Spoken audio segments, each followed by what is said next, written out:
श्री सीताराम श्री सीताराम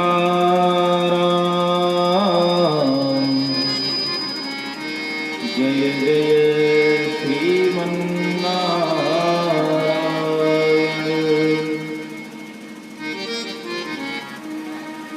अस्मत् श्री गुरुभ्यो नमः। अस्मत् श्री परम गुरुभ्यो नमः।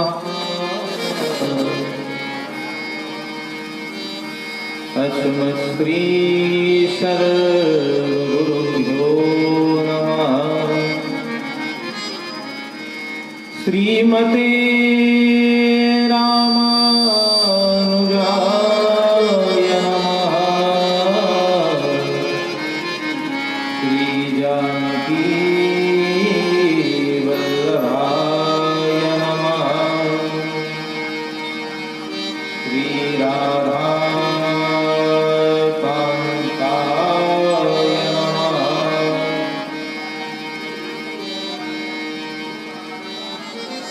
दोर्भ्यां व्रजन्तं व्रजशतजलभानकपोरसन्तं मन्दं मन्दं हसन्तं मधुमधुरवचो नीतिवेति ब्रुवन्तम् गोपाली पालिताली तरलितबलयद्भां मुग्धान्तराळं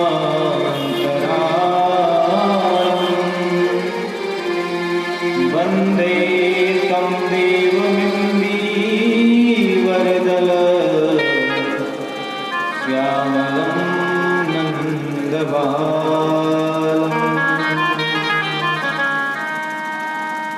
कृष्णाय वासुदेवाय देवकी नन्दनाय च नन्दगोपकुमाराय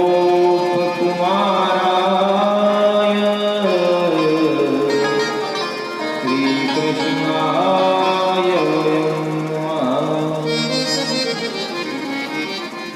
रामं रामानुजं सीतां भरतं भरतानुजं सुग्रीवं वायुसूनुं च प्रणमामि पुनः पुनः। श्री यज्ञनारायण भगवान की जय हो।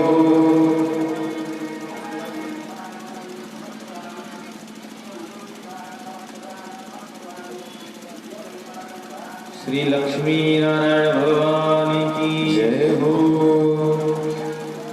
आइए बड़े श्रद्धा और भाव के साथ अपने हाथों से ताली सेवा करते हुए कुछ क्षण हम लोग भगवान के मधुर मंगल में नामों का आश्रय लेते हैं। तत्पश्चात सत्संग चर्चा में गोता लगाएंगे। प्रेम से बोलिए वृंदावन के बिहारी लाल की जय हो। श्री कृष्ण गोविंद हरे मुरारी हे नाथ नारायण वासुदेव। श्री कृष्ण गोविंद हरे मुरारी हे नाथ नारायण वासुदेव।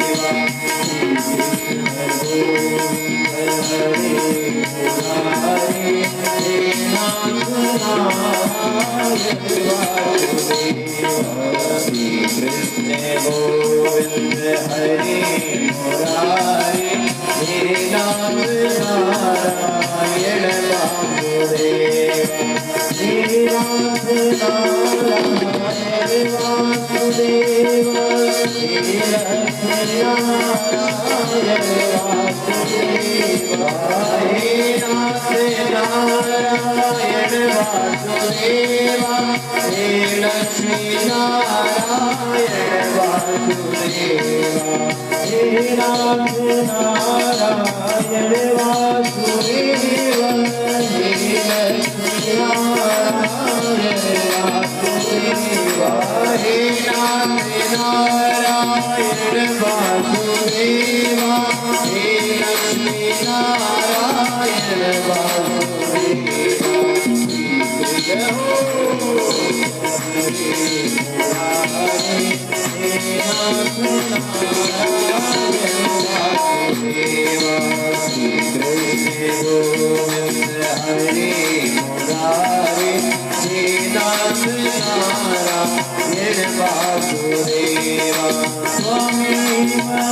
अकारण करुणावताराय अखिल हे प्रत्यनीक गिरिराधार ब्रह्म परमात्मा भगवान श्री वेंकटेश की चरणारविंदों के अनुग्रह कृपा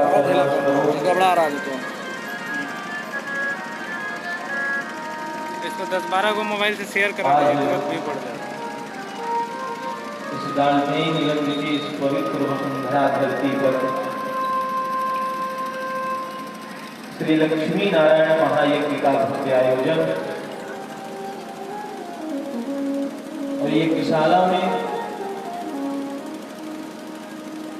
श्री देवी और भूदेवी के सहित भगवान श्री वेंकटेश का दर्शन आप लोगों को प्राप्त हो रहा है। सर्वप्रथम भगवान श्री पुरुष के चरणों में प्रणाम करते हुए श्रीमद जगत गुरु रामानुजाचार्य स्वामी श्री दामोदर प्रबंधाचार्य जी महाराज के चरणों में दास साष्टांग प्रणिपात दंडवत करता है। यहाँ पर उपस्थित इस नगर के संभ्रांत नागरिक मातृशक्ति देवियां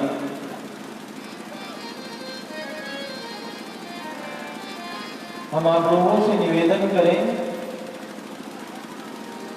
अगर इस कलयुग में कलिकाल में राम राज्य की स्थापना करनी है, लोग कहते हैं कि राम राज्य को फिर से लाना है।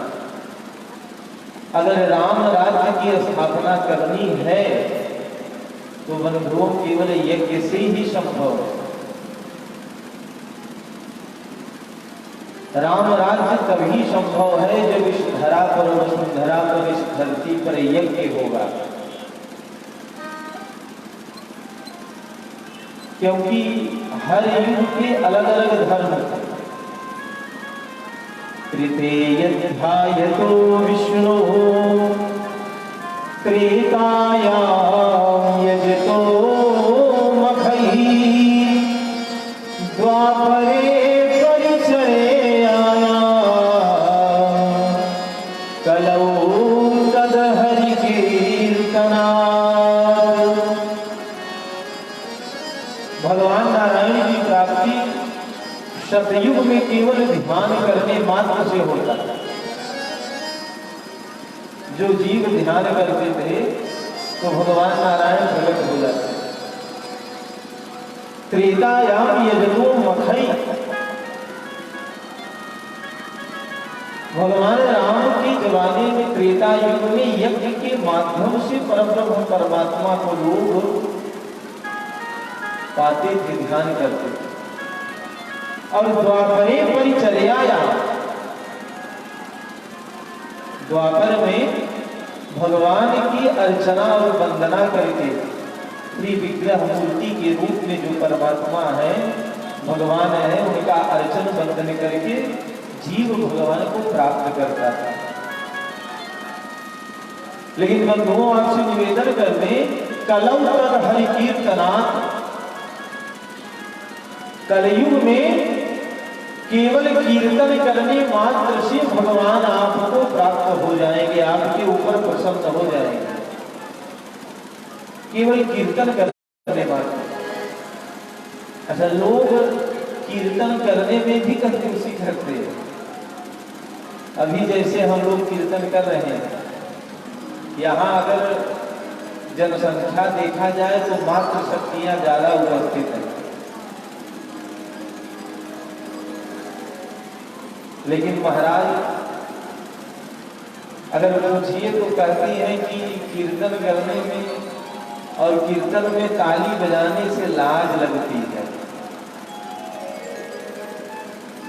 लेकिन आप लोगों को बता दें, कल से आए हैं हम लोग, स्वामी जी के पास दास भी जाता है दर्शन के लिए।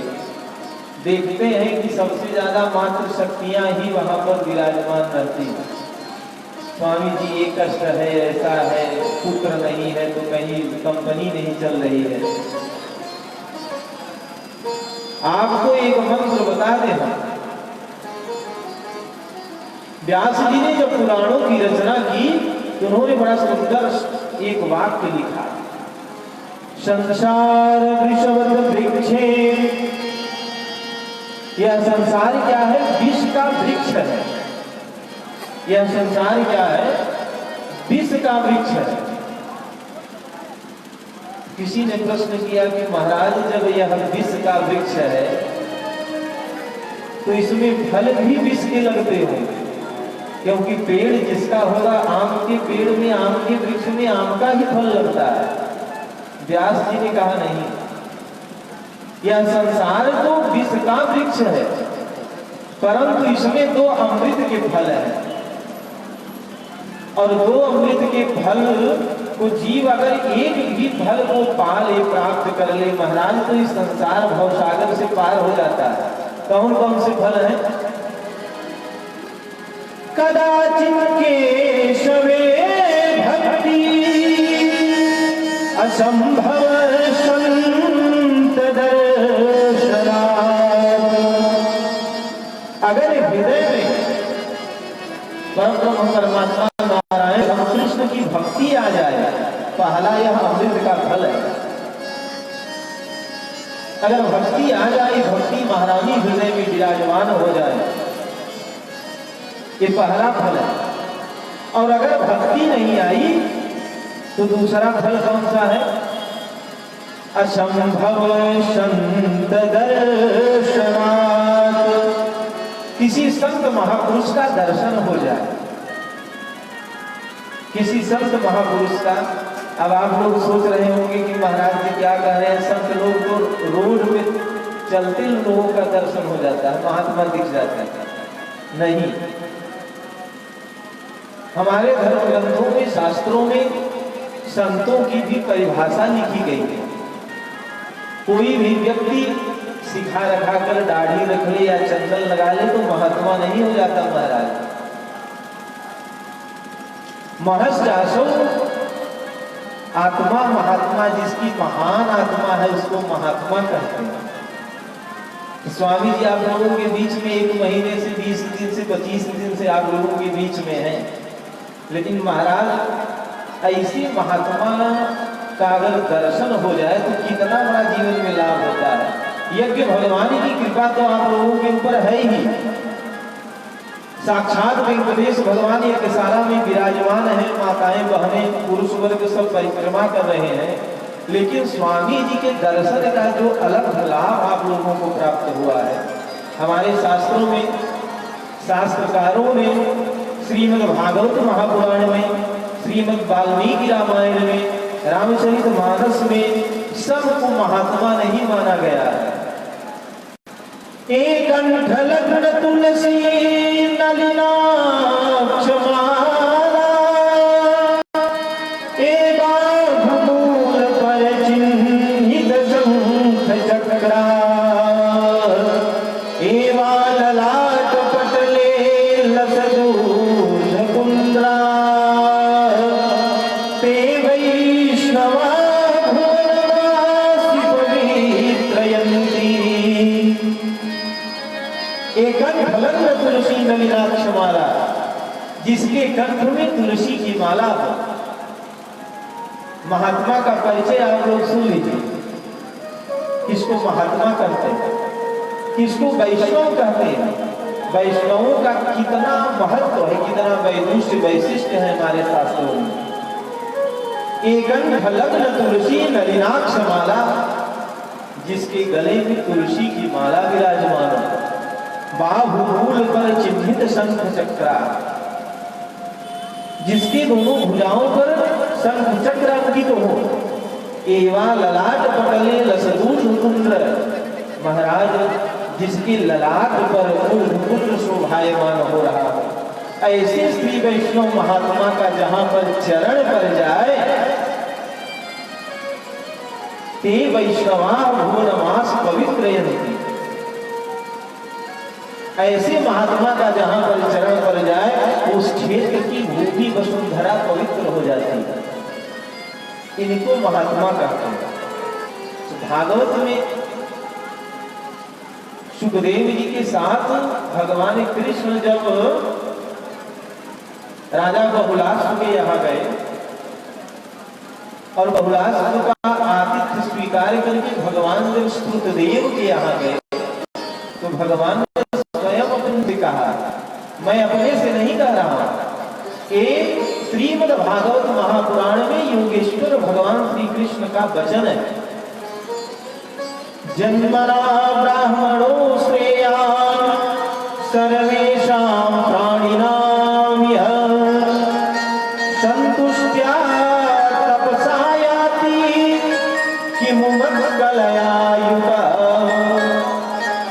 भगवान योगेश्वर श्री कृष्ण ने श्री सुखदेव जी से कहा, सुखदेव जी, जिस ब्राह्मण के अंदर, जिस महात्मा के अंदर वेद वेदांत शास्त्र न्याय मीमांसा का ज्ञान है, उसमें और मुझमें कोई अंतर नहीं है। उसको सोचना चाहिए कि रामकृष्ण स्वयं इस महात्मा के भेष में इस धरती पर विराजमान है। इसलिए आप लोगों के जीवन में तो बहुत अलग लाभ है। जो स्वामी जी का दर्शन हुआ और स्वामी जी के सत्संग को आप लोगों ने श्रवण किया, लेकिन हम निवेदन कर रहे थे, जो माताएं तालियां नहीं बजाती हैं, कीर्तन नहीं करती, इस संसार, यह संसार विष का वृक्ष है, इसमें तो अमृत के फल है। कदाचित के सवे भक्ति असंभव संत दर्शनार्थ। भगवान नारायण के रामकृष्ण के चरणों में भक्ति हो जाए और दूसरा अमृत का फल है किसी महात्मा का दर्शन हो जाए, संत का। जब हम ताली बजाते हैं वेदांत में, इस शरीर को भी एक वृक्ष कहा गया है। भागवत के एकादश स्कंध में भी इस शरीर को वृक्ष बताए हैं भगवान श्री कृष्ण। और ये दोनों डालियां हैं, आप लोग देखते होंगे पेड़ की जो डालियां होती हैं उसमें पक्षी बैठते हैं, उसमें पक्षी बैठते हैं। लेकिन महाराज जब डालियां हिलती हैं तो पक्षी उड़ते भी हैं। यह शरीर एक पेड़ है, वृक्ष है, और ये दोनों डालियां हैं, इनमें भी पक्षी बैठते हैं। इन डालियों पर कौन से पक्षी? पाप के पंछी। कौन से पंछी बैठते हैं? पाप के। और जब ये डालियां भगवान के संकीर्तन में इस तरह हिलती हैं, तो जब पेड़ की जो डालियां होती हैं वो हिलती हैं तो पंछी उड़ते हैं, और जब ये डालियां हिलती हैं तो पाप के भी पंछी उड़ जाते हैं। और महाराज बैठते कहाँ हैं उड़कर? जो डालियां नहीं हिलती उन्हीं पे जाकर बैठ जाते हैं। इसलिए सदैव कीर्तन करिए। एक बात और आपको बहुत महत्वपूर्ण बता दें। एक बार नारद जी ने भगवान से कहा, प्रभु आपके स्थान को लेकर बड़ा विवाद है। जैसे कोई कहता है कि भगवान क्षीर सागर में रहते हैं, कोई कहता है नहीं भगवान वैकुंठ में रहते हैं, कोई कहता है साकेत में रहते हैं, तो कोई कहता है गोलोक में रहते हैं। इस विवाद को आप सर्वथा के लिए समाप्त कर दीजिए। आप रहते कहाँ? क्योंकि रामचरितमानस में जब राक्षसों के आतंक से आहत हुई माता पृथ्वी, तो गो का रूप धारण करके देवताओं के साथ ब्रह्मा जी के पास पहुंची, और ब्रह्मा जी भगवान शिव के पास पहुंचे। देवताओं ने पूछा, हम लोग गए थे क्षीर सागर, भगवान नारायण वहां भी नहीं है। वैकुंठ गए तो वहां भी नहीं मिले, भगवान रहते कहाँ? भगवान शिव ने बड़ी सुंदर बात देवताओं से कही, देश काल दिश विधि सब माही, कहु सो कहाँ जहाँ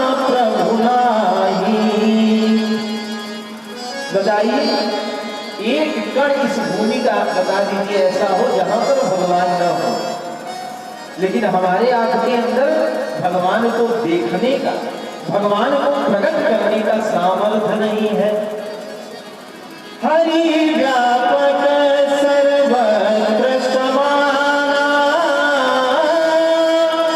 प्रेम प्रगट होई मैं जाना।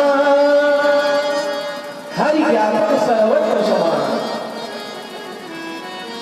भगवान सब जगह है, लेकिन हमारे आपके अंदर वो भक्ति नहीं है, वो सामर्थ्य नहीं है, हमारे आपके आंखों में वो प्रकाश नहीं है।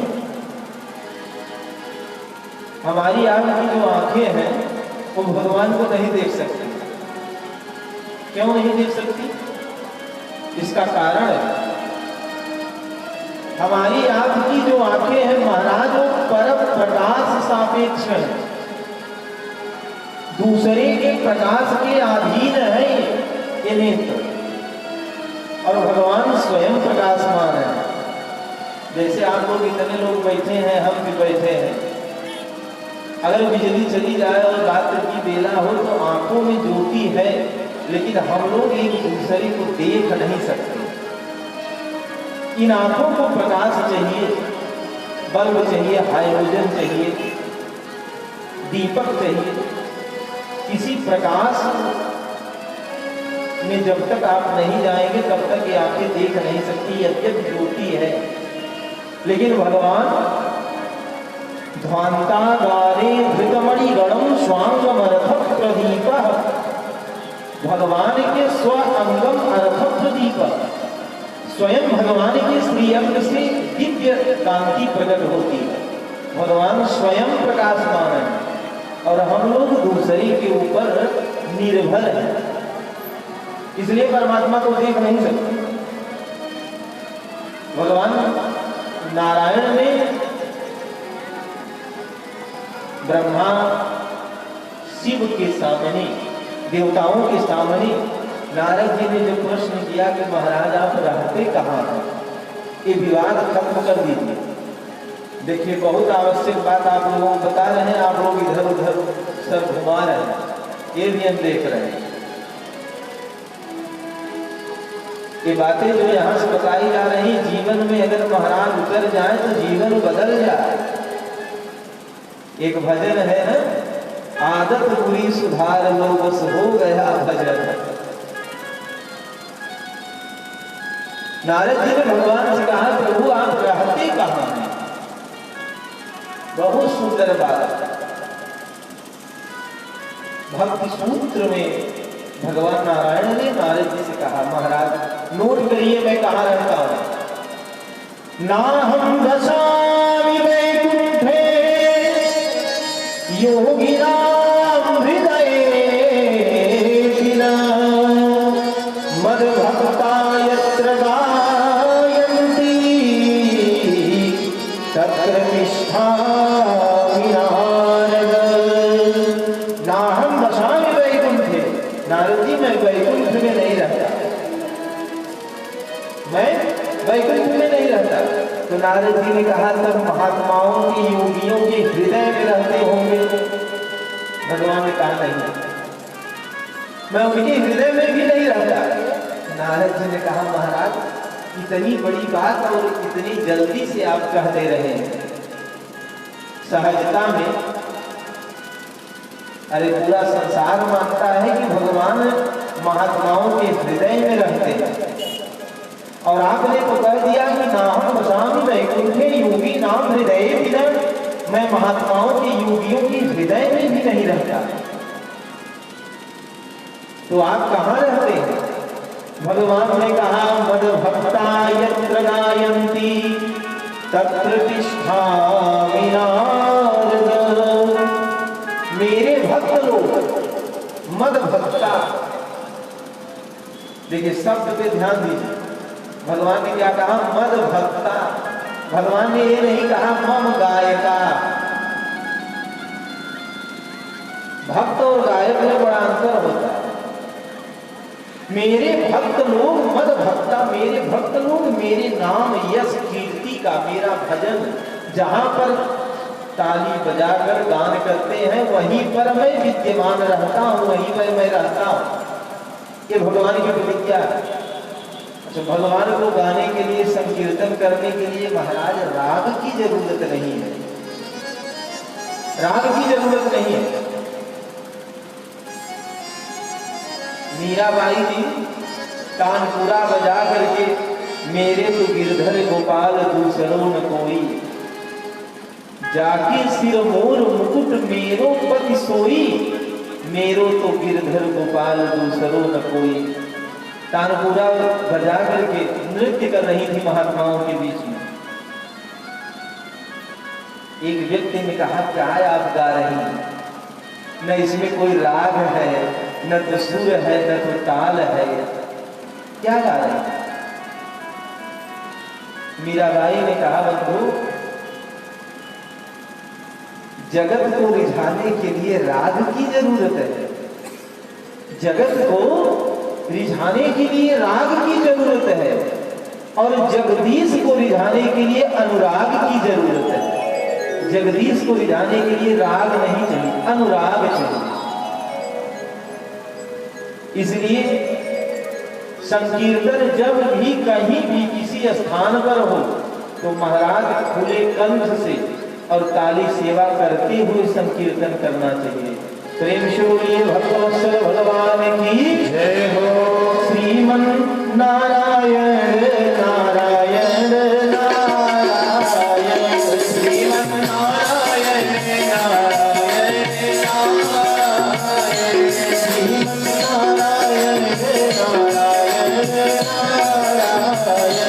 श्रीमन नारायण नारायण नारायण, लक्ष्मी नारायण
श्री लक्ष्मी नारायण भगवान की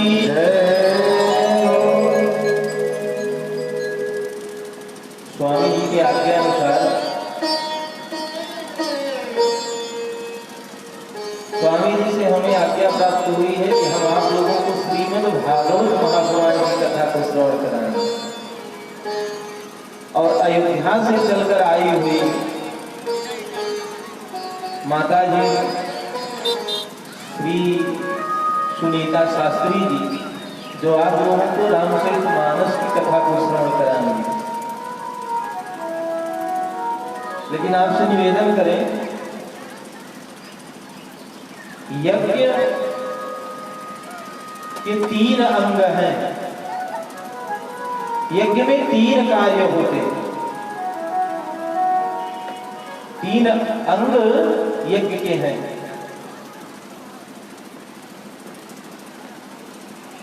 देव पूजन प्रथम अंग है दान। प्रथम यज्ञ अंग है दान।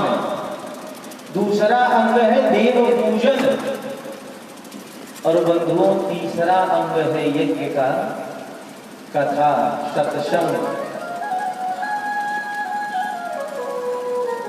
और सर्वप्रथम हम आपको श्रीमद् भागवत महापुराण के अनुसार दान की ही व्याख्या बता दें।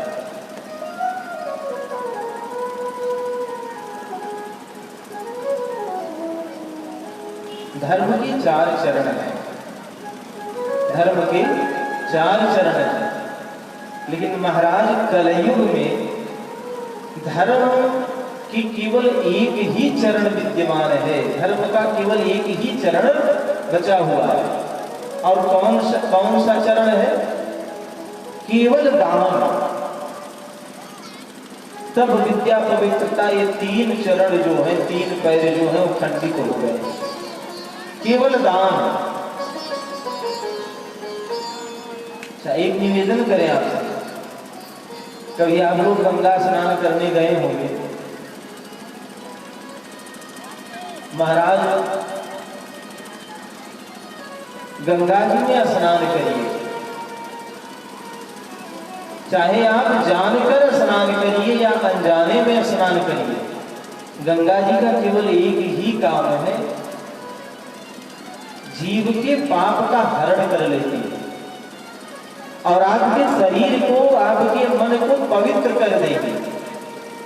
ये गंगा जी का वैदुष्य है, महत्व है गंगा जी। चाहे आप जानकर स्नान करिए और चाहे अनजाने में स्नान करिए, उनका केवल एक ही काम है कि वह जीव को पवित्र करती है, पापों से मुक्त करती है। अग्नि है, अग्नि में चाहे जानकर अंगुली डाल दीजिए और चाहे अनजाने में गिर जाइए, अग्नि जलाने का ही काम करती है। ऐसा नहीं कि अगर अनजाने में गिर जाएंगे तो शीतल हो जाएगा, तो जलाने का ही काम करेगा। उसी प्रकार महाराज दान भी है, उसी प्रकार दान भी है। दान चाहे आप झगड़ा करके दीजिए और चाहे प्रसन्नता से दीजिए, दान सर्वथा आपका कल्याण ही करता है। ये मैं प्रमाण सहित आपको बता देता हूं। गोस्वामी जी ने रामचरितमानस में लिखा है, क्योंकि जानते थे कलयुग में लोग कुछ ऐसे होंगे, जैसे आपके यहाँ भिखारी पहुंच गया, कोई भिखारी आ गया तो बहुत लोग ऐसे होते हैं, इतने हट्टे कट्टे हो, कमा के खा लो, क्या जरूरत है मांगने की। और तो बहुत लोग ऐसे भी होते हैं कि जो भिखारी को देखकर दरवाजा बंद कर लेते हैं। और बहुत लोग ऐसे होते हैं जो कह देते हैं कि घर में कुछ है ही नहीं। कई प्रकार के लोग होते हैं। लेकिन आपसे बता दें, अगर आपके यहाँ से भिखारी लौट गया, देखिए अपने विवेक से, अपनी बुद्धि से सोचिए। महाराज अगर कोई भिखारी को आप साल भर 365 दिन दान देंगे और एक एक मुट्ठी देंगे तो बहुत देंगे, साल भर में 10 किलो चावल देंगे। और घर में एक व्यक्ति अगर गुटखा खाने वाला निकल गया तो 10 किलो का आप 1 कुंटल जोड़ लीजिए, साल भर में उतना गुटखा वह खाएगा, उतना निश्चित खाएगा। अच्छा, भिखारी जब आता है आपके यहाँ भीख मांगने के लिए, दान लेने के लिए, तो महाराज वो भीख नहीं मांगता है, हमको आपको दिखाता है, हमको आपको, क्योंकि कर्मों की गति बड़ी बलवान होती है। आप सोचिए कि कर्म से छुटकारा मिल जाए, संभव नहीं है। याचका नैव याचन्ते बोधयन्ति गृहे गृहे दीयतां दीयतां दानम् अन्यथा गतिरीदृशी। याचिका नैव याचन्ते बोधयन्ति गृहे गृहे। मांगने वाला जो आता है वो मांगने नहीं आता है, वो आपको ज्ञान कराने आता है कि बंधु अगले जन्म में मैंने दान नहीं दिया था, अगले जन्म में मैंने दान नहीं दिया था, तो उसके फलस्वरूप आज कटोरा लेकर के तुम्हारे घर मुझे आना पड़ा। इसको ज्ञान कर लीजिए, इसको देख लीजिए मेरी इस दशा को। अगर आप दान नहीं देंगे, क्योंकि महाराज एक मनुष्य योनि ही ऐसी योनि है, मनुष्य तन ही एक ऐसा तन है जिसमें आप दान पुण्य यज्ञ परिक्रमा भगवान का पूजन अर्चन वंदन सब कुछ कर सकते हैं, दूसरे किसी योनि में नहीं। बोधयन्ति गृहे गृहे।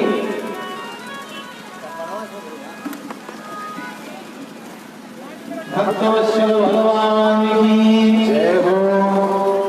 देखिए, आप लोग धैर्य धारण करके बैठे रहिए।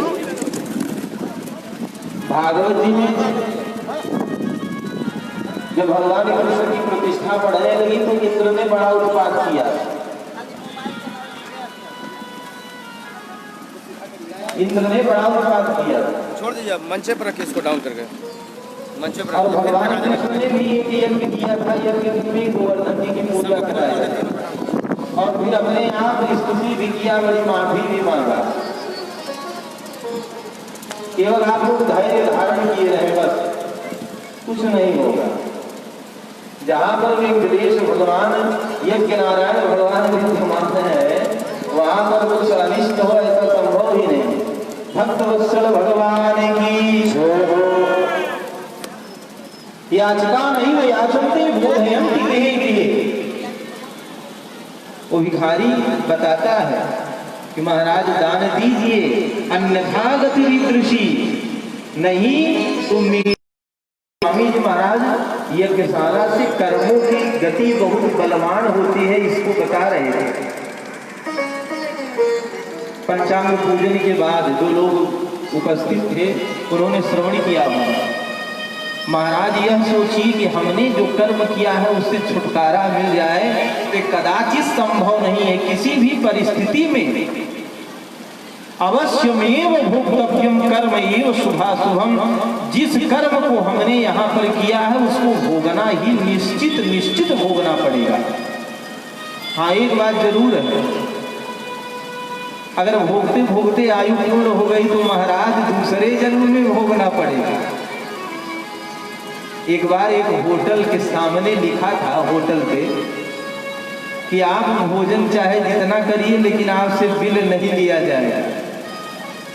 आप भोजन चाहे जितना करिए लेकिन बिल आपसे नहीं लिया जाएगा। तो महाराज पैसा कौन भरेगा?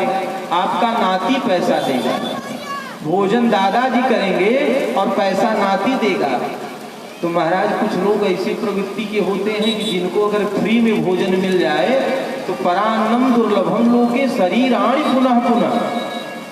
इतना खा लेंगे कि प्राण भले ही चला जाए लेकिन दूसरे का अन्न फिर तो खाने को नहीं मिलेगा।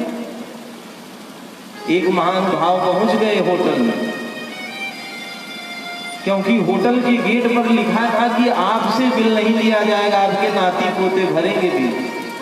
अब पहुंच गए महाराज, फिर क्या कहना था, दाल चावल पूरी सब्जी नाना प्रकार की पनीर जलेबी समोसा सब शुरू किए।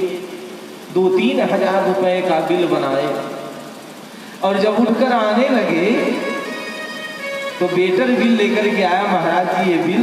उन्होंने कहा क्या मजाक कर रहे हो, होटल के सामने लिखा है कि बिल आपके पोते भरेंगे।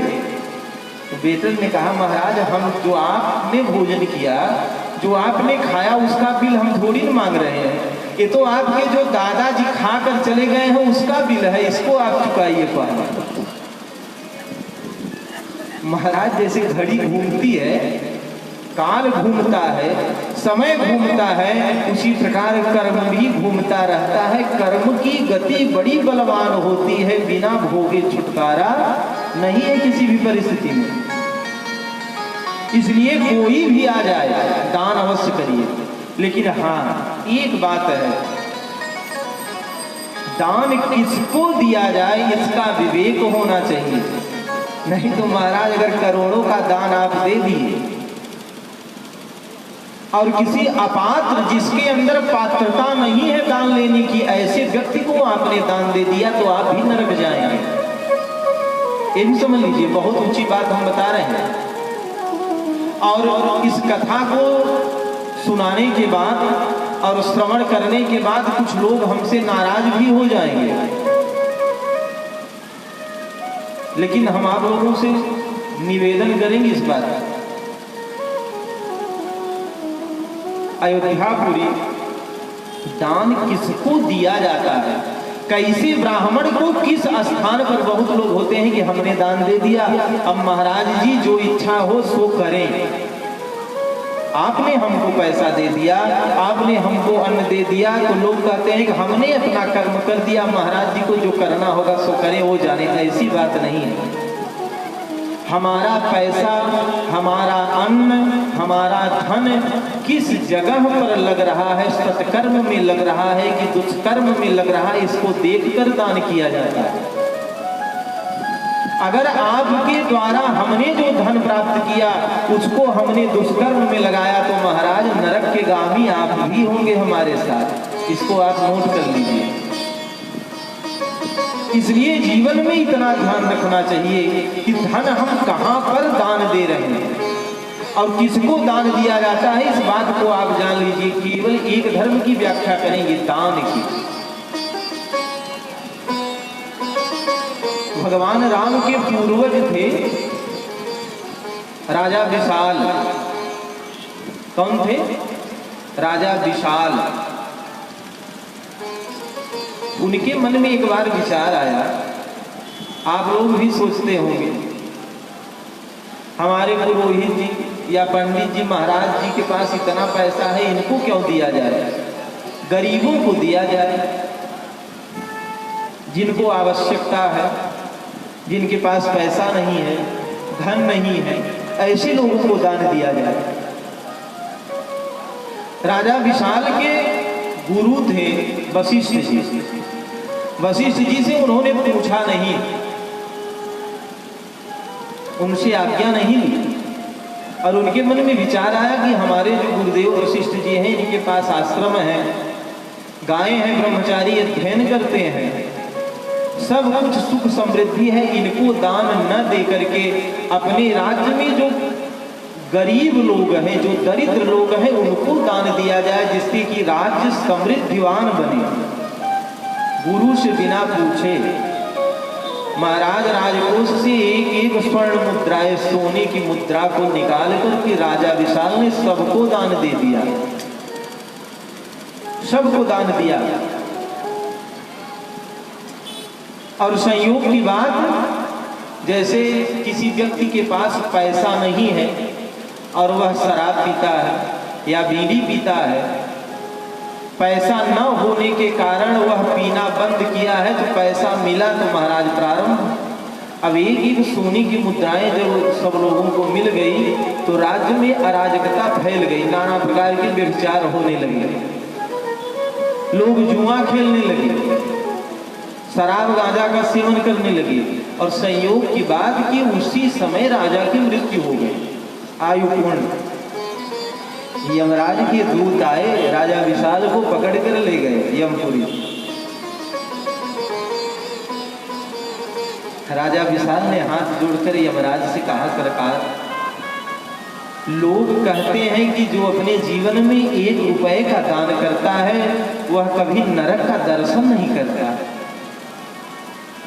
और मैंने तो अपने संपूर्ण संपत्ति का, राजकोष का दान कर दिया और इसके बाद भी मुझे यमपुरी नरक आना पड़ा। तो क्या ये बात असत्य है? लोग झूठ कहते हैं कि 1 रुपये दान करने वाला कभी नरक नहीं जाता है। यमराज ने कहा नहीं, ये तो सत्य है। जीवन में दान तो अवश्य ही करना चाहिए, ये तो सत्य है, लेकिन दान किसको करना चाहिए इसका आपने विचार नहीं किया। कैसे ब्राह्मण को दान देना चाहिए, किस प्रकार के ब्राह्मण को दान देना चाहिए। यमराज और राजा विशाल का संवाद है। यमराज ने राजा विशाल से कहा, महाराज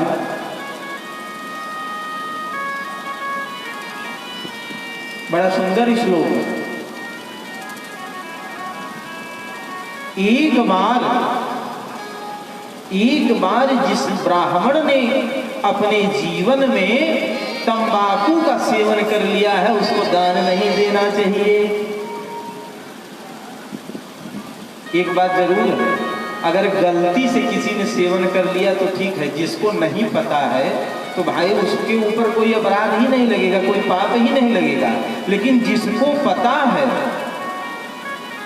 जो जान करके गलती करता है, उसके लिए कोई प्रायश्चित नहीं होता।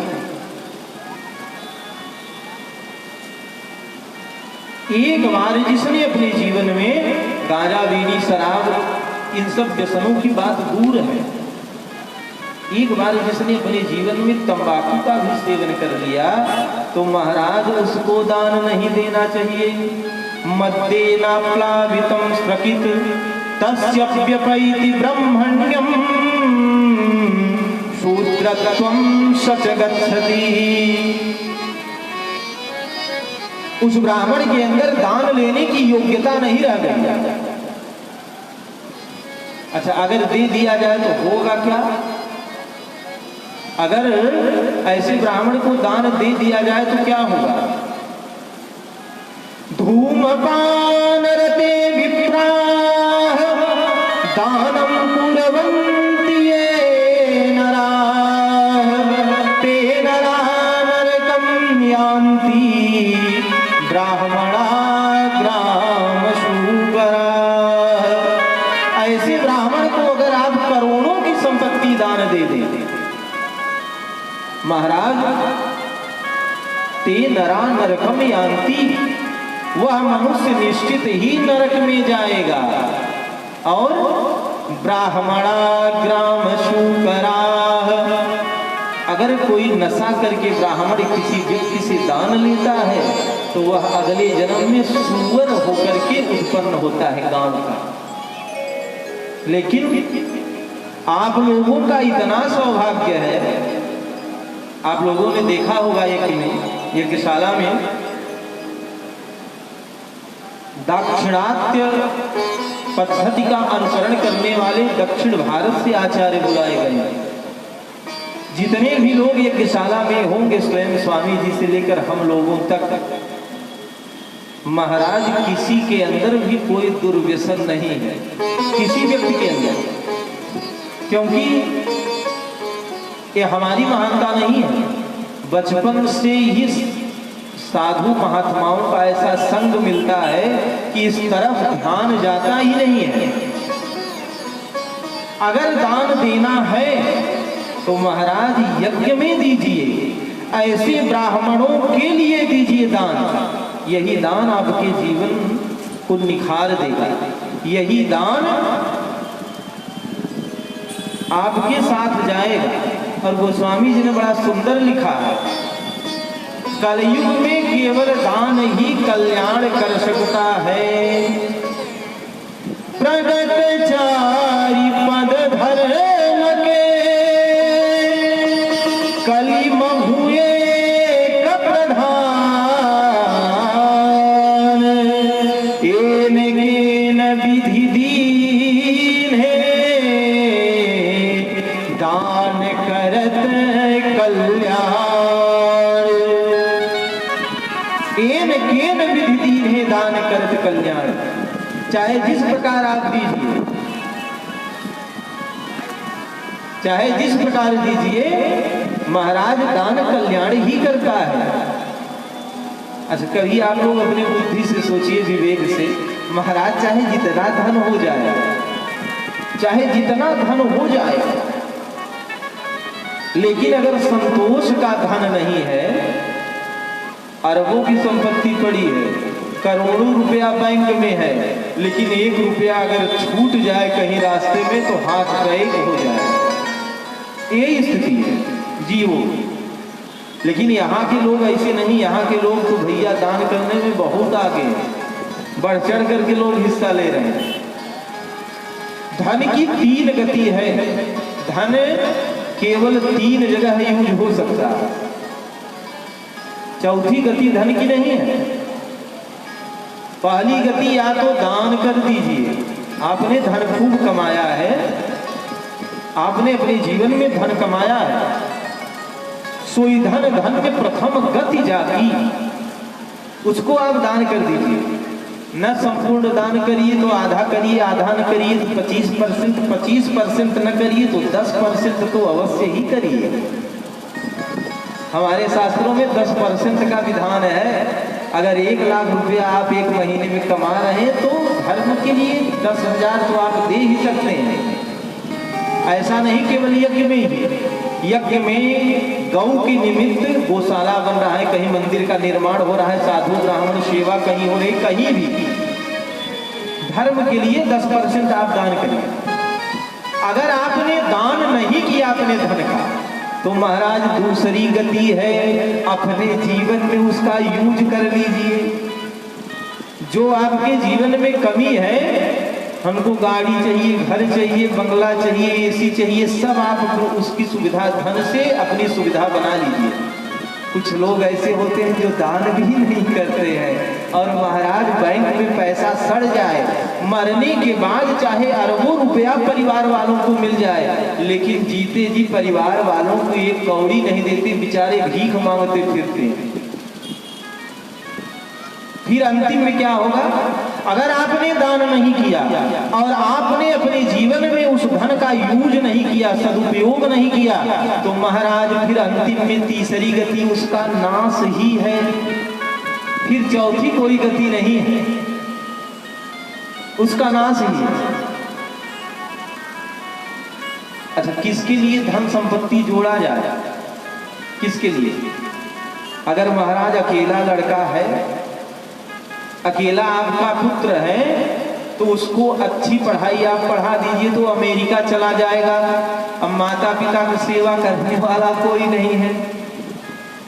हम लोग वृंदावन रहते हैं, आश्रम में बड़े बड़े बंबई के, कलकत्ता के, गुजरात के बड़े बड़े सेठ लोग रहते हैं, कमरे बना करके। उनके बच्चे अमेरिका इंग्लैंड में रहते हैं, महीने में 10,000 भेज दिए। पिताजी वृंदावन का वास कर रहे हैं, अयोध्या का वास कर रहे हैं, नाम है कि तीर्थ का वास कर रहे हैं, लेकिन महाराज झंझट खत्म। कौन माता पिता को रोटी बना के देगा? क्या इन्हीं बच्चों के लिए हमने धन जोड़ के रखा है? और अगर माता पिताजी समय आने पर उनका प्राणांत हुआ तो महाराज जीते जी 1 बूंद जल मुंह में नहीं डालेंगे, और मरने के बाद इतना रोएंगे, इतना रोएंगे कि फिर कुछ कहा न जाए। मरने के बाद इतना रोएंगे। गोस्वामी जी ने लिखा है रामचरितमानस में कि चाहे जितना प्रलाप कर लें, जिनके लिए हम चोरी करते हैं, बेईमानी करते हैं, माता पिता सब कर्म करते हैं बच्चों के लिए, लेकिन महाराज वो बच्चा कब तक मानता है? सुत मानहि मातु पिता तबलो, अबलानन दीख नहीं जबलो। जब तक देवी जी के मुख का दर्शन नहीं किए तभी तक माता पिता की सेवा है। भागवत जी का एक बड़ा सुंदर श्लोक है, तरुणी प्रभुता श्याल को बुद्धिदायक,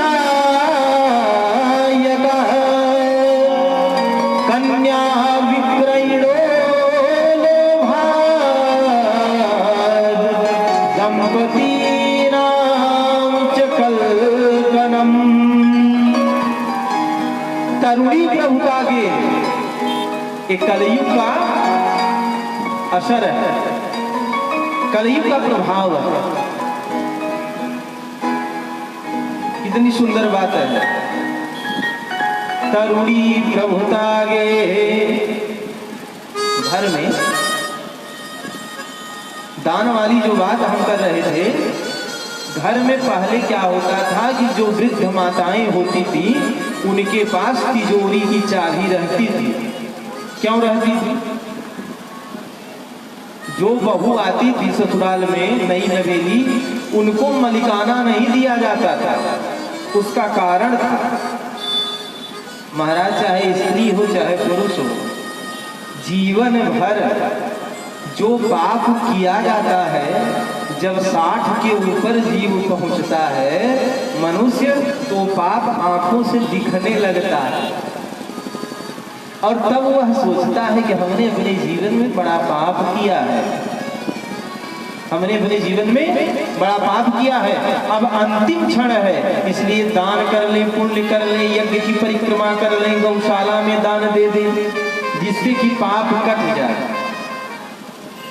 जिससे पाप कट जाए।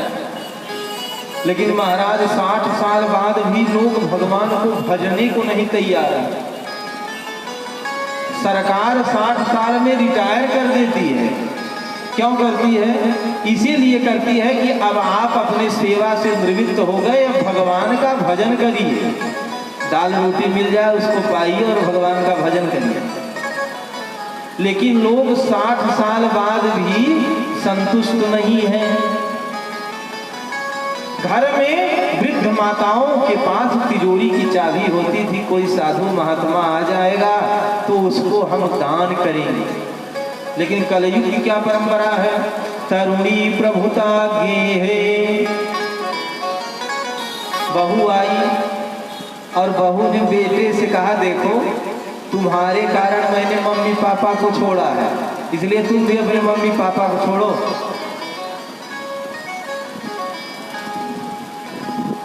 और अगर नहीं छोड़ना चाहते तो तिजोरी की चाबी मुझे दिला दो।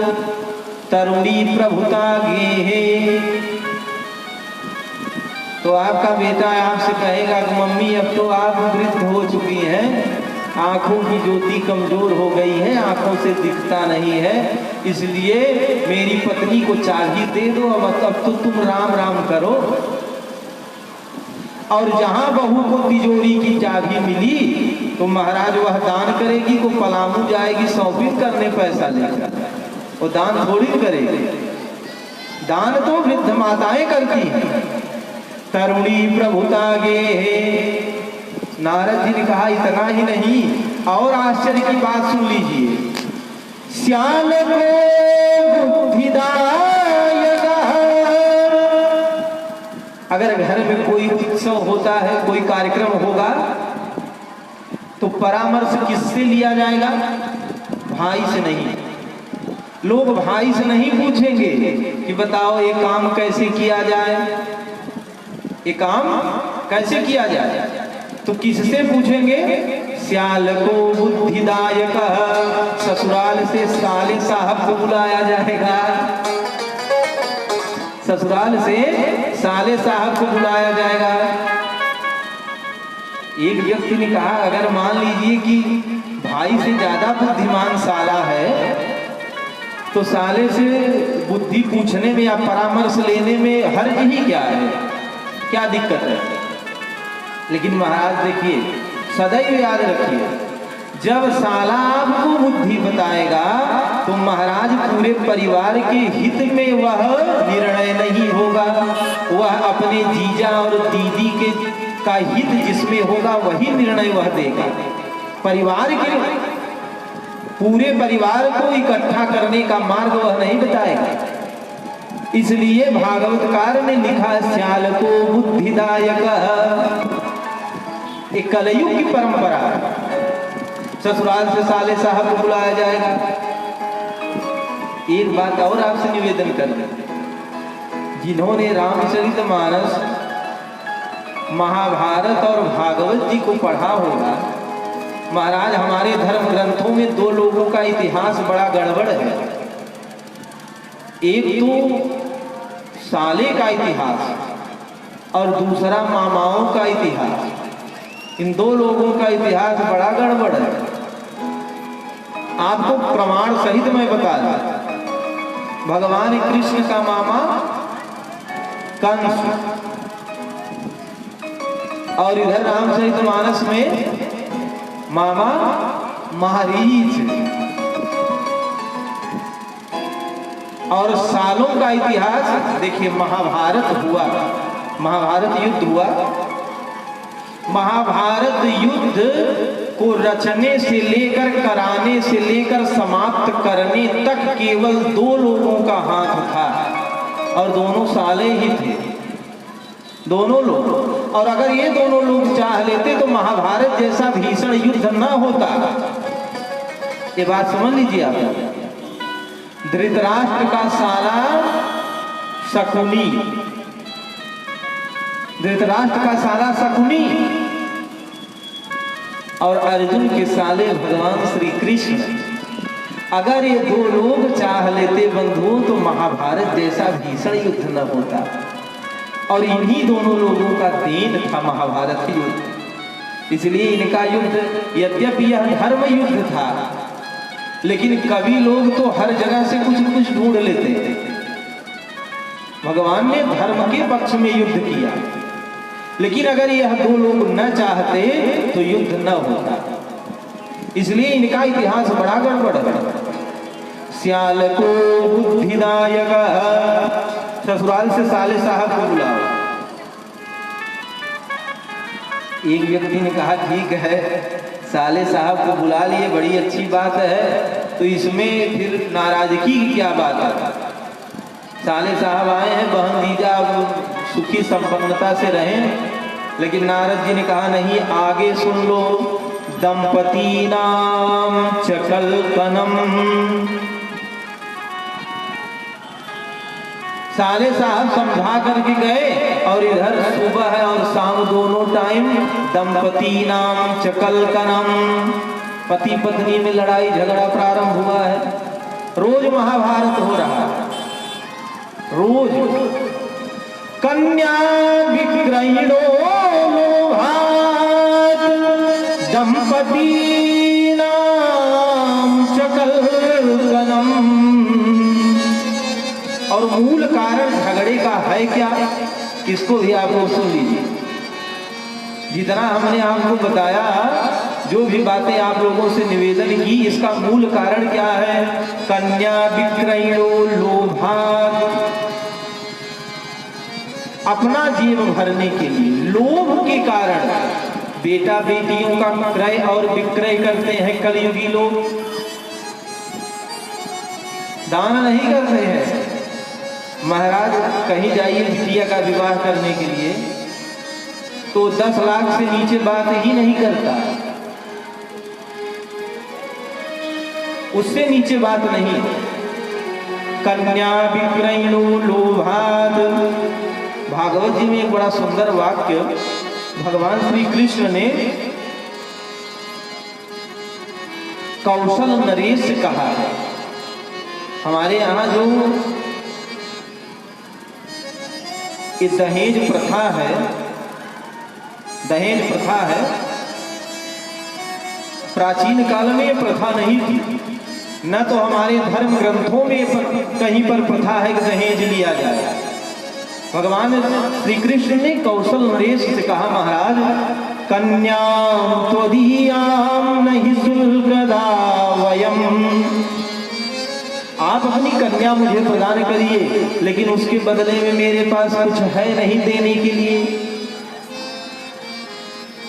अच्छा सोचिए, आप अपने दिमाग से, आप अपने विवेक से सोचिए, अगर पुत्री उत्पन्न हो जाए तो महाराज मुंह लटक जाता है, और पुत्र अगर उत्पन्न हो जाए तो बड़ी बधाइयां गाई जाती हैं। लेकिन हम आपसे निवेदन कर दें, जीवन में पुत्र हो या ना हो, जीवन में पुत्र होना आवश्यक नहीं है। अब आप लोग सोच रहे होंगे महाराज जी कैसी बात कर रहे हैं। 10 पुत्रों के बराबर एक कन्या होती है। 10 पुत्र समा कन्या। एक कन्या अगर आपके पास है महाराज तो 10 पुत्रों के बराबर है। आज भी इस कलिकाल में, आज भी अगर आपके पास 4 लाख रुपया है, आपके पास 4 लाख रुपया है और 4 बेटे हैं, किसी को 10,000 कम दे दो, सुबह मर्डर हो जाएगा निश्चित। और नहीं तो बाप को ही गाली देने लगेगा, खोपड़ी फोड़ने लगेगा। ये नहीं बेटे सोचते हैं कि पढ़ा लिखा करके पाल पोस कर माँ बाप रोटी नहीं खाते और हमको खिलाते हैं, मर जाने के बाद फिर तेरा ही करेंगे, 3 लाख लोगों को बुलाता। कबीरदास जी का एक बड़ा सुंदर निर्गुण था, गाएंगे नहीं लेकिन एक पंक्ति आप लोगों को सुना देते हैं। जब बाप की खोपड़ी फोड़ चुके तब पिंडा पराए का होई। जब कपट कतरनी चलती रही तब माला घुमाए का होई। महाराज 10 पुत्र समा कन्या, जीवन में कन्या अवश्य होनी चाहिए। और लोग मुंह लटका लेंगे। करदम जी को 9 कन्याएं हुई और करदम जी ने सोच लिया, अपने मन में विचार कर लिया कि एक कन्यादान करने से कोटि यज्ञ समम पुण्यम। एक कन्यादान करने से महाराज 1 करोड़ यज्ञ करने का पुण्य मिलता है। कन्यादान यज्ञ है, कन्यादान यज्ञ है। हमारे धर्म ग्रंथों में 3 ही दान है, 3 दान है।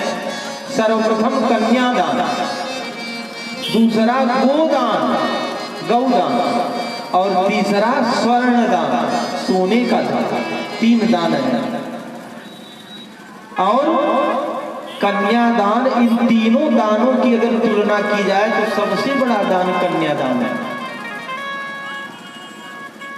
10 पुत्र समा कन्या।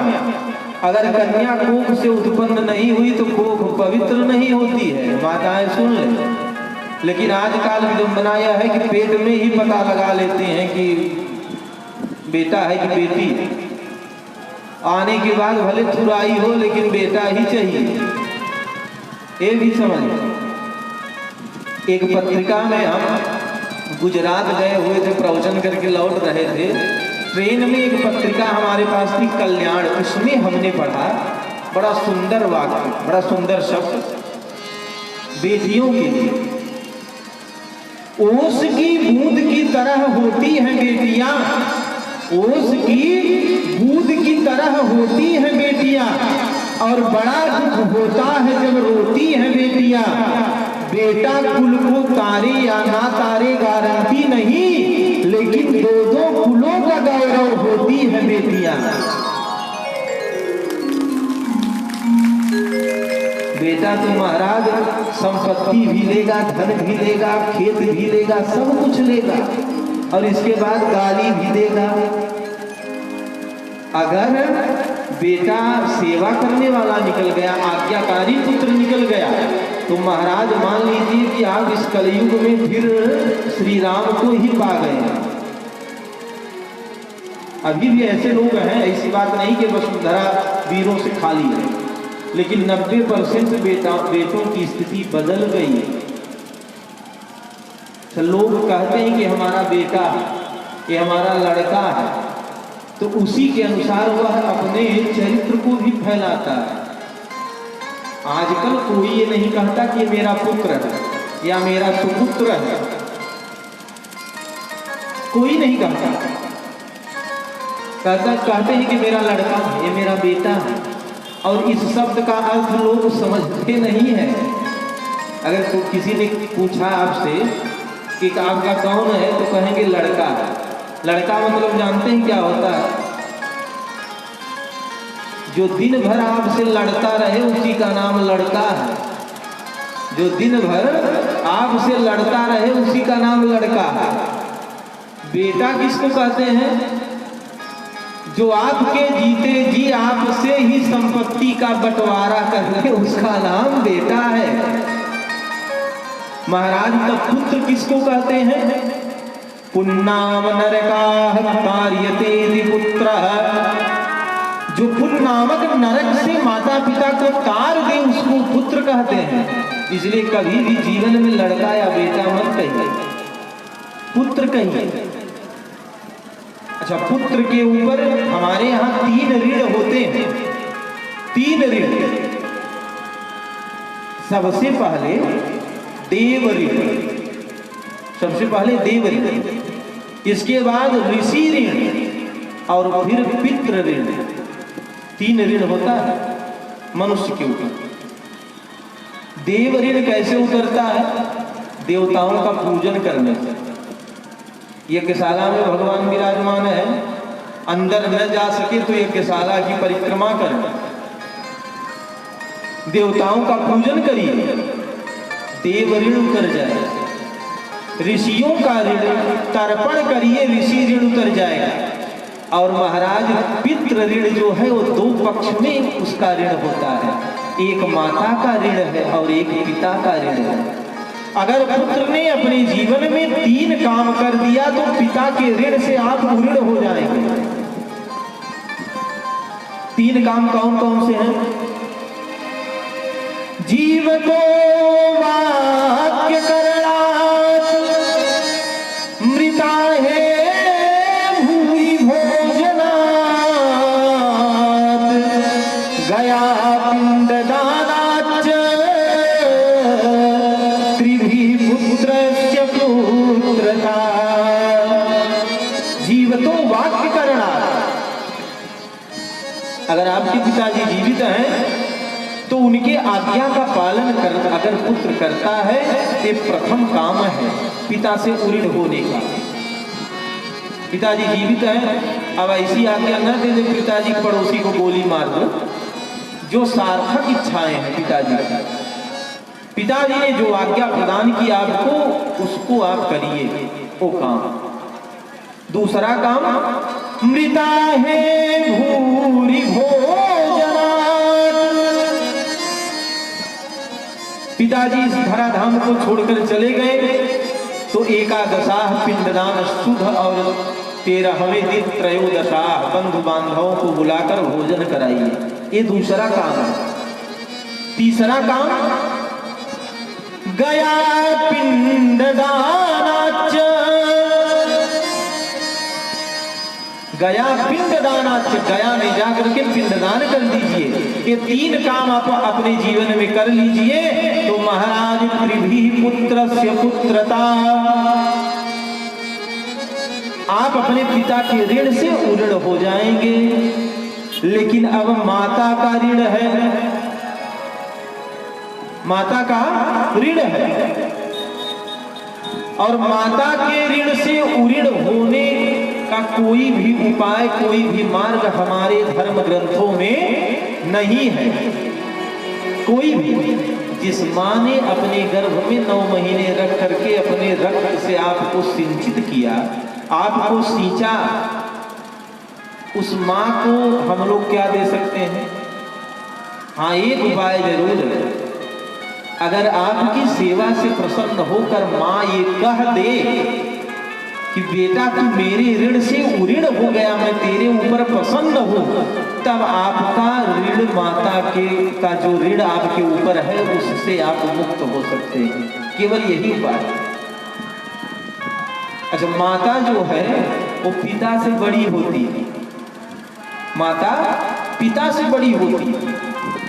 अब आप लोग सोचेंगे कैसा कह रहे हैं महाराज? पहले नाम कहीं भी आप डॉक्यूमेंट्स में किसी भी फॉर्म में पहले पिता का ही नाम होता है, लेकिन हमारे शास्त्रों में माता बड़ी होती है। अगर वेद का अध्ययन आप करेंगे तो सबसे पहले मातृदेवो भव, तब पितृदेवो भव। और आपको प्रमाण बता दें, श्री भगवान रामचंद्र जी राघवेंद्र सरकार जब जंगल को प्रस्थान करने लगे अयोध्या से, और माता कौशल्या के पास पहुंची विदाई लेने के लिए। तो माता कौशल्या ने बड़ी सुंदर बात कही, राघव जी क्या राजा दशरथ ने आपको वनवास दिया है? अगर राजा दशरथ ने आपको वनवास दिया तो माता बड़ी होती है पिता से, इसलिए मेरा वचन आप मानकर जंगल मत जाइए। जऊ केवल पितु आय सुताता तो जनि जाहू जानी बड़ी माता। अगर केवल पिताजी ने चक्रवर्ती नरेश राजा दशरथ ने आपको वनवास दिया है तो माता बड़ी होती है, मेरे वचन को मानकर आप जंगल मत जाइए। लेकिन अगर कैकेयी ने कहा है,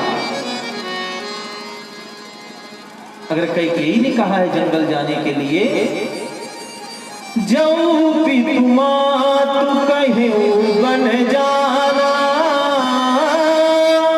तऊ कानन सत अवध समाना। अगर राजा दशरथ के साथ साथ कैकेयी ने भी कहा कि आप जंगल जाइए तो राघवेंद्र, राघव जी, श्री रामचंद्र जी, वही जंगल आपको 100 अयोध्या के बराबर है। आप निश्चित ही जाइए, निश्चित जाइए। इसलिए माता बड़ी होती है पिता से, माता बड़ी होती है पिता से। भक्तवत्सल भगवान की,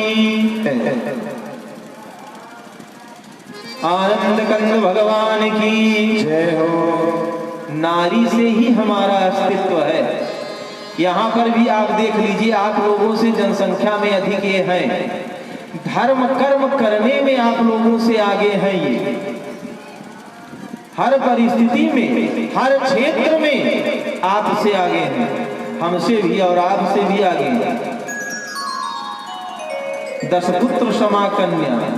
इसलिए महाराज, अगर हमारे इस भारतवर्ष में यज्ञ, जप, तप, अनुष्ठान, व्रत, दान संभव है तो केवल माताओं की देन है, इन्हीं से है। इसलिए जीवन में पुत्र हो या ना हो, लेकिन महाराज पुत्री अवश्य होना चाहिए।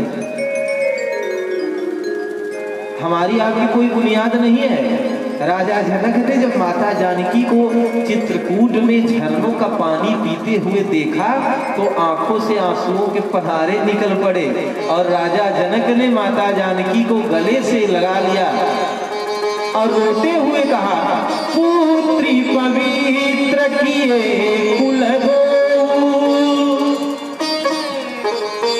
आपने दोनों कुलों को पवित्र कर दिया। ये बात चरितार्थ होती है कि नहीं? बेटियां दो कुलों का गौरव होती है, 2 कुलों का भार, 2 वंश का भार, 2 खानदान का भार इनके ऊपर होता है। और महाराज बेटा संपत्ति लेगा, पिएगा, अगर अच्छा निकल गया तो सौभाग्य है। इस संसार में 6 सुख हैं, इस संसार में 6 सुख हैं। नीतिकारों ने 6 सुख का वर्णन किया है। यद्यपि यह संसार है दुखालय, यह संसार दुख है, इसमें सुख नहीं है। कैसे सुख नहीं है? जैसे मान लीजिए कि आपके पास गाड़ी नहीं है, गाड़ी के लिए आप दुखी है, हाय गाड़ी, दिन भर रटे, गाड़ी आ गई तो फिर घर बन जाए, घर बन गया तो घर में एसी लग जाए। महाराज एक अगर कामना पूर्ण होती है तो दूसरी कामना में मन लग जाता है। इसलिए सुख नहीं संसार में। अच्छा, सुखी कौन है संसार में? सुख किसके पास है? केवल महात्मा के पास, और वो भी ऐसे महात्मा जो विरक्त महात्मा है, उनके पास सुख है। नगोटी कमंडल लिए, उठाए चल दिए, किसी से कोई मतलब नहीं है, किसी से कोई आकांक्षा नहीं है कि हमको कोई कुछ देगा। कोई तन दुखी, कोई मन दुखी, कोई धन बिन रहत उदास, थोड़े थोड़े सब दुखी, सुखी राम के दास। केवल सुखी महात्मा है संसार में, लेकिन नीतिकारों ने कहा महाराज अच्छा सुख है संसार में, अच्छा सुख। अरे भागमो नित्यमरो गीता च प्रिया च भार्या प्रियवादिनी च वस्यस्य पुत्रोऽर्थकरी च विद्या षड्जीवलोक सुखानि राजन्।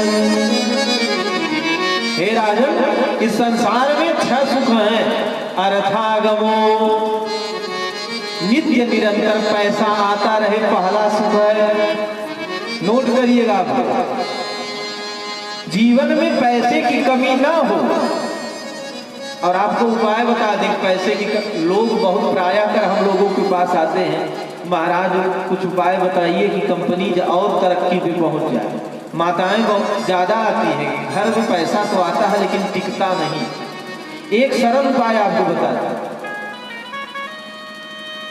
सूर्य निकलने से पहले, सूर्य, ध्यान से सुनिए आप, सूर्य नारायण भगवान भुवन भास्कर को निकलने से पहले, सूर्य उदय होने से पहले जिसके घर के अंदर झाड़ू लग जाती है, वहां से लक्ष्मी कहीं जाती नहीं है। पहला उपाय। दूसरा उपाय, दूसरा उपाय, जिस घर में कभी पति पत्नी में खटपट नहीं होती, विवाद, वहां से लक्ष्मी कहीं नहीं जाती। तीसरा उपाय, महाराज जिस घर में बुजुर्गों की सेवा होती है, सास ससुर की, वहां से लक्ष्मी कहीं नहीं जाती है। लेकिन विडंबना यह है कि बहू कभी नहीं सोचती कि मैं भी एक दिन सास बनूंगी। अगर ये सोच ले कि मैं भी एक दिन सास बनूंगी, और अभी तो समय बहुत अच्छा है, जब बेटे की हमारी पत्नी आएगी तो 20 वर्ष कलयुग और बढ़ जाएगा, तब हमारी क्या स्थिति होगी। अगर आप लोग अपना कल्याण चाहती हैं तो आप अपने बहू के सामने, अपने बेटों के सामने अपने सास की सेवा करिए, तभी आपकी सेवा होगी। चाहे वह पिता हो और चाहे बेटा हो, चाहे बहू हो, कोई भी। इसको आप अपने जीवन में नोट कर लीजिए। सदैव ये लक्ष्मी घर से न जाने पावे, इसका उपाय है अर्थागमो, हमेशा पैसा आता रहे, यह पहला सुख है। नित्यम रोगिता च, शरीर में कोई रोग न हो, यह दूसरा सुख है। लेकिन महाराज सबसे ज्यादा समस्या आजकल गैस से है। चाहे स्त्री हो चाहे पुरुष हो, सब परेशान है, और परेशान केवल अपने कर्म से है। हम लोगों से ज्यादा कोई बैठता नहीं है। आप लोग तो चलते फिरते रहते हैं, हम लोग अगर बैठ गए एक आसन पे तो 10 घंटे तक बैठे रहते ही, इतनी क्षमता भगवान की कृपा से है। लेकिन भोजन का विचार जिसके जीवन में है तो महाराज आप बीमार नहीं हो सकते। नोट कर लीजिए, सुबह आप पानी पीजिए, डॉक्टर के पास जाने की जरूरत नहीं है। सुबह आप पानी पीजिए बासी हो, और अगर गर्म पानी पीजिए तो और लाभ होगा। दोपहर में मट्ठे का सेवन करिए, छाछ। हम लोग जहाँ से आए हैं वृंदावन में, वहाँ महाराज 1-1 कुंटल एक दिन में आश्रम में छाछ बनता है, और हम लोग उसी में स्नान कर लेते हैं छाछ में, इतना छाछ बनता है। दोपहर में भोजन के साथ मट्ठा लीजिए, और सायंकालीन दूध पीजिए भोजन के बाद। और एक उपाय बता दें, बहुत लोग होते हैं भोजन करने के बाद तुरंत 3 लीटर पानी पी लेंगे। आयुर्वेद में लिखा है, भोजनादौ मृतम वारी मध्ये बलकरम भवेत भोजनांते विषम वारी। भोजन करने से पहले अगर आपने पानी पी लिया तो वह पानी बंधुओं अमृत का काम करता है। मध्ये बलकरम भवेत। अगर आपने 2-4 ग्रास खाया और इसके बाद 1 घूंट पानी पी लिए, फिर 2-4 ग्रास आपने खा लिया, 1 घूंट पानी पिए, इस प्रक्रिया से अगर आप पानी पी रहे हैं तो आपको बल प्रदान होगा, बलवान होंगे। और भोजनांते विषमवारी, भोजन करने के तुरंत बाद अगर आपने पानी पी लिया तो वह पानी विष का काम करेगा। पेट में जठराग्नि होती है, जब वह अग्नि प्रबल होती है तब आपको भूख लगती है, और भोजन जब आपने कर लिया, भोजन पेट में गया, तुरंत आप पानी पी लेंगे तो जठराग्नि बुझ जाएगी, फिर भोजन पचता नहीं, सड़ता है, तो नाना प्रकार की बीमारियां उत्पन्न होती हैं। भोजन करिए, भोजन करने के बाद 48 मिनट के बाद आप पानी पीजिए, आयुर्वेद का सिद्धांत है। और शाम को भोजन करिए तो 100 कदम चलिए, कम से कम 10 मिनट तो आप टहलिए, इसके बाद पानी पीजिए, देखिए पेट की सारी समस्याएं समाप्त। अर्थागमो नित्यम रोगिता च, शरीर में कोई रोग न हो, शरीर में कोई रोग न हो, ये दूसरा सुख है। प्रिया च भार्या प्रियवादिनी च, तीसरा सुख इस संसार का क्या है? सुंदर पत्नी, पत्नी सुंदर हो, ये तीसरा सुख है।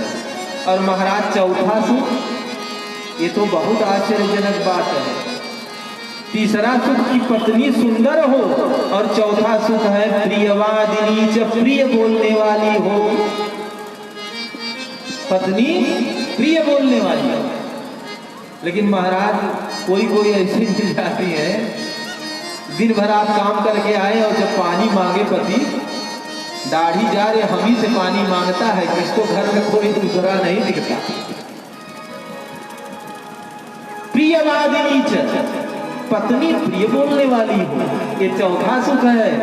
वस्यस्य पुत्रोर्थकरी च विद्या, वत्सस्य पुत्रो, आज्ञाकारी पुत्र हो, ये 5वां सुख है। छठा सुख अर्थकरी च विद्या, ऐसी विद्या हो जिसके माध्यम से जीवन पर्यंत अर्थ आता रहे। षड जीवलोकस्य सुखानि राजन्, इच्छा प्रकार के इस संसार में सुख है। यद्यपि यह संसार दुखालय है, लेकिन 6 प्रकार के सुख हैं। भक्तवत्सल भगवान की जय हो। अब समय संभवतः हमारा पूर्ण हो गया है, लेकिन एक निवेदन आपसे कर दें। आप लोग सोचते होंगे बड़े बड़े दूर क्षेत्र से, दूर दूर नगर से वक्ताओं को बुलाया गया है, कथा सुनने से लाभ क्या है? कथा सुनने से लाभ क्या है? वेद वेदांत भागवत रामचरितमानस को सुनने से लाभ क्या है?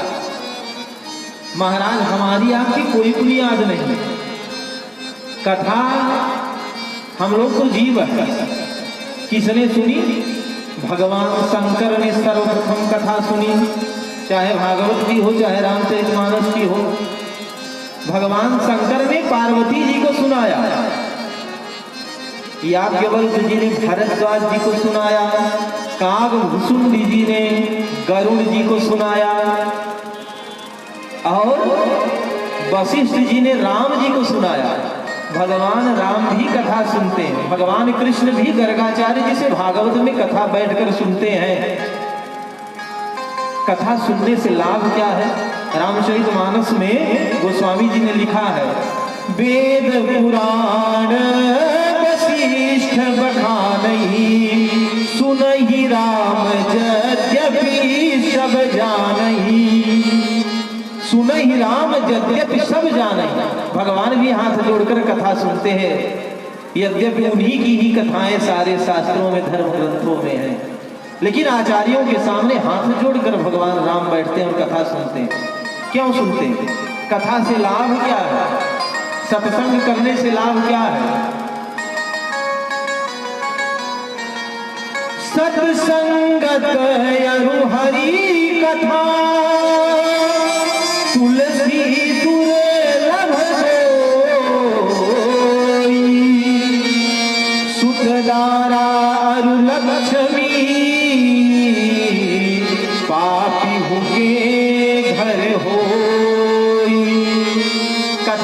सुनने से, सत्संग करने से सुत पुत्र दारा पत्नी, जिनका विवाह नहीं हो रहा है वो विवाह हो जाएगा, जिन माताओं को पुत्र नहीं हो रहा पुत्र हो जाएगा, और जिनके जीवन में, जिनके घर में लक्ष्मी की कमी है तो लक्ष्मी की कृपा हो जाएगी। ये 3 लाभ है कथा सुनने से। इसलिए ये अलग लाभ आप लोग 3-4 दिन का ही लाभ है। इसके बाद तो हम लोग जहाँ से आए हैं, जो जहाँ से आए हैं सब प्रस्थान करेंगे। ऐसा अवसर आप लोग गवाइए मत। अश्लील कथाओं को, गानों को सुनने के लिए बहुत समय है।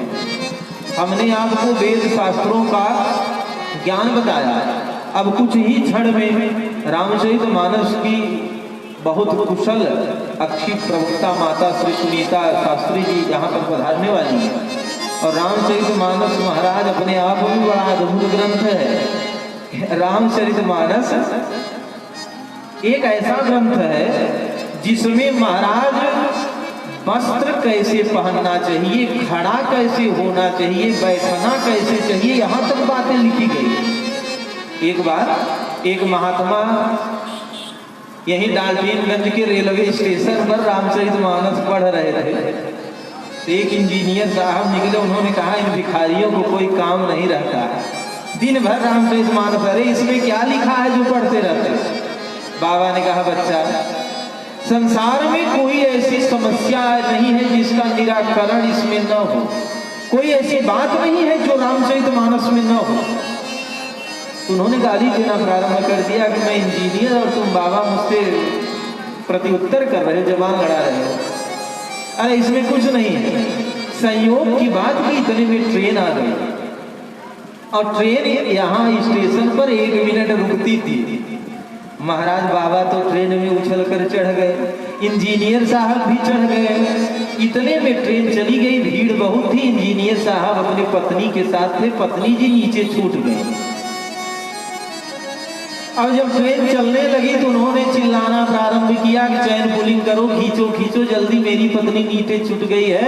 तो बाबा ताली बजाकर हंसना प्रारंभ किए। इंजीनियर साहब ने कहा कि बाबा मेरी पत्नी नीचे छूट गई और तू हंस रहा है, ट्रेन चली जा रही है। बाबा ने कहा बच्चा इसलिए मैं नहीं हंस रहा हूँ, तेरी पत्नी नीचे छूट गई इसलिए हंस रहा हूँ कि अगर आज तूने रामचरितमानस को पढ़ा होता तो पत्नी नीचे न छूटती। क्योंकि रामचरितमानस में गोस्वामी जी ने लिखा है, जानकी जी को लेकर जब जंगल जा रहे थे राघवेंद्र सरकार, तो केवट नाव लेके आया, राम सखा तब नाव मंगाई, प्रिया चढ़ाई चढ़े रघुराई।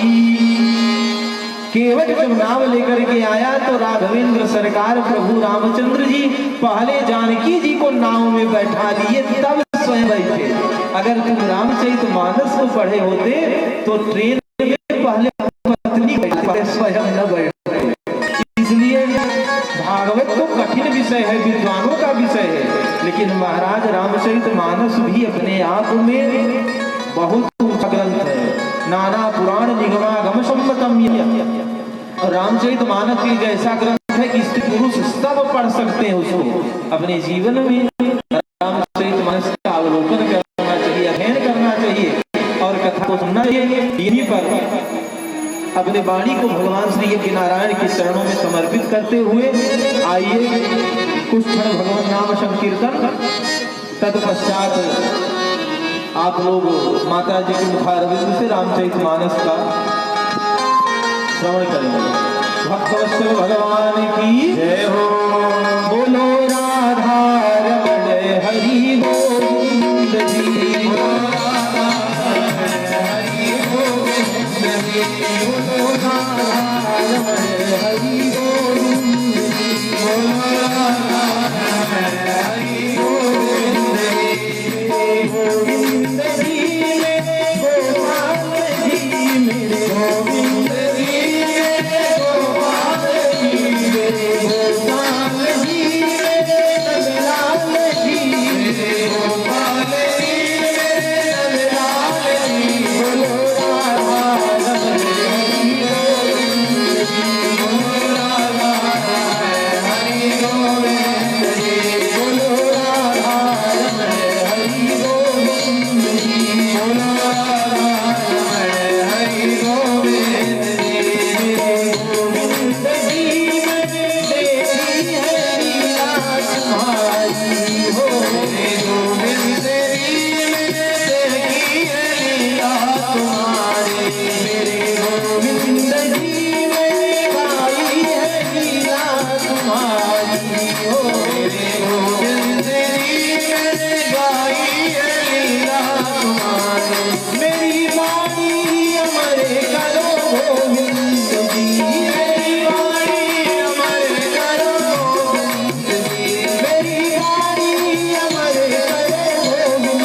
जी मेरी वाणी अमर करो गोविंद जी बोलो राधा रमण हरि गोविंद जी बोलो राधा रमण हरि गोविंद जी बोलो राधा रमण हरि गोविंद जी बोलो राधा रमण हरि गोविंद जी गोविंद जी मैंने देखी है झांकी तुम्हारी हो गोविंद जी मैंने देखी है झांकी तुम्हारी गोविंद जी मैंने देखी है झांकी तुम्हारी हो गोविंद जी मैंने देखी है झांकी तुम्हारी मेरी अखियाँ सफल करो गोविंद जी मेरी अखियाँ सफल करो गोविंद जी मेरी अखियाँ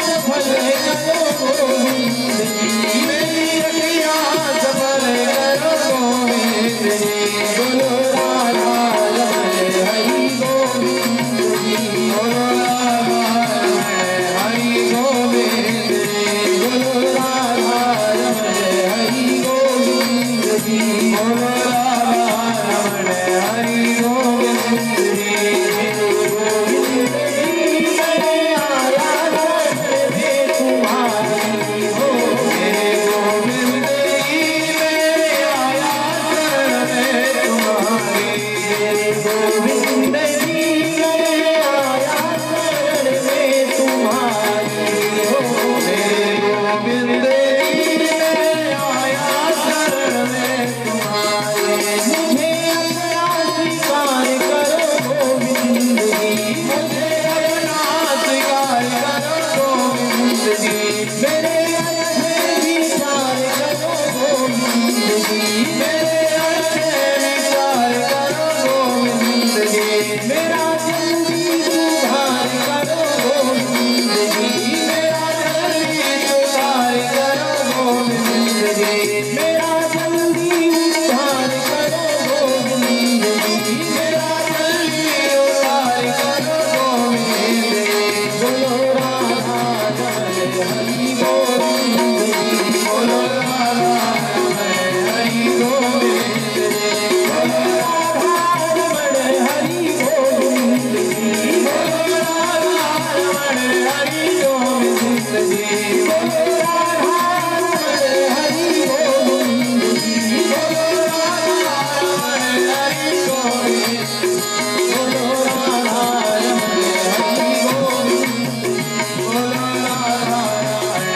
हरि गोविंद जी बोलो राधा रमण हरि गोविंद जी बोलो राधा रमण हरि गोविंद जी बोलो राधा रमण हरि गोविंद जी बोलो राधा रमण हरि गोविंद जी बोलो राधा रमण हरि गोविंद बोलो राधा रमण हरि गोविंद जी बोलो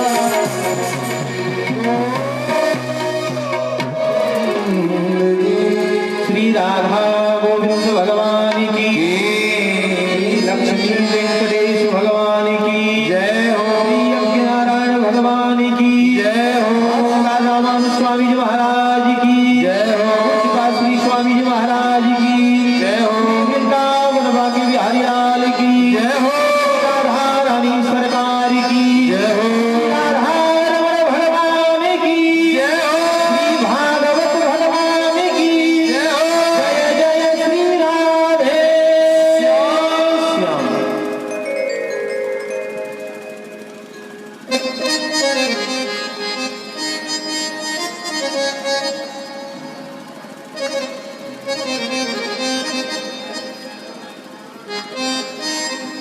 भगवान के बिहारी लाल की जय हो मेरे सर पर रख दो गाना अपने दोनों हाथ देना हो तो